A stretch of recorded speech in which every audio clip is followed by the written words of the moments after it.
ماہ شعبان المعظم کی اہمیت یوں بیان کی گئی ہے کہ جس طریقے سے ہماری زندگی کے اندر تین حالتیں ہیں. ایک تو حالت گزشتہ ہے، یعنی کہ پاسٹ جو بیت چکا ہے، اور ایک حالت موجودہ ہے جس میں عمل کرنا ہے، پریزنٹ، اور ایک حالت آئندہ ہے جس کی امید ہے، یعنی کہ فیوچر. اسی طریقے سے 3 مہینے ہیں.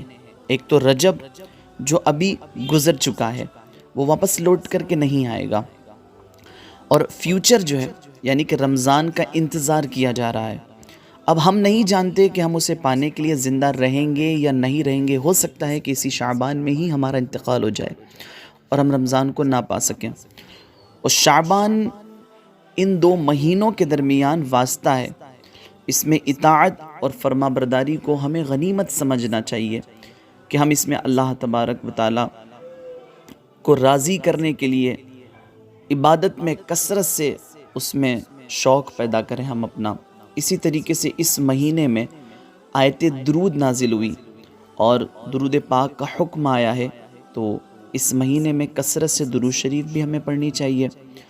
غنیت الطالبین میں ہے کہ شعبان وہ مہینہ ہے جس میں بھلائیوں کے دروازے کھول دیے جاتے ہیں، برکتیں نازل ہوتی ہے، خطائیں بخش دی جاتی ہے، گناہوں کو مٹا دیا جاتا ہے، اور حضور نبی کریم صلی اللہ تعالیٰ علیہ وسلم کی خدمت میں کثرت سے ہدیہ درود نچھاور کیا جاتا ہے جو مخلوق میں سب سے بہتر ذات گرامی ہے.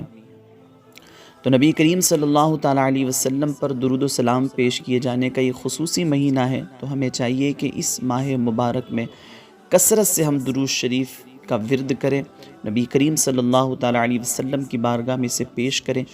اسی طریقے سے اس مبارک مہینے میں ہمارے دل کا جو میل ہے اور روح کا جو زنگ ہے اسے بھی دور کرنے کے لیے ہمیں کوشش کرنی چاہیے. گناہوں سے پاکیزگی حاصل کرنے کے لیے حضور نبی کریم صلی اللہ تعالیٰ علیہ وسلم کا وسیلہ بنا کر کے اللہ تبارک و تعالیٰ کی بارگاہ میں دعا کرنی چاہیے کہ ہر صاحب عقل مومن کو چاہیے کہ اس مہینے میں غفلت نہ برتے، بلکہ اسی ماہ میں سابقہ جو غفلتیں ہو گئی ہے، جو کوتاہیاں سرزد ہوئی ہے، ان سے بندہ توبہ کرے اور توبہ کے ذریعے گناہوں سے پاک ہو کر کے پھر رمضان المبارک کے استقبال کی تیاریاں شروع کر دے وہ.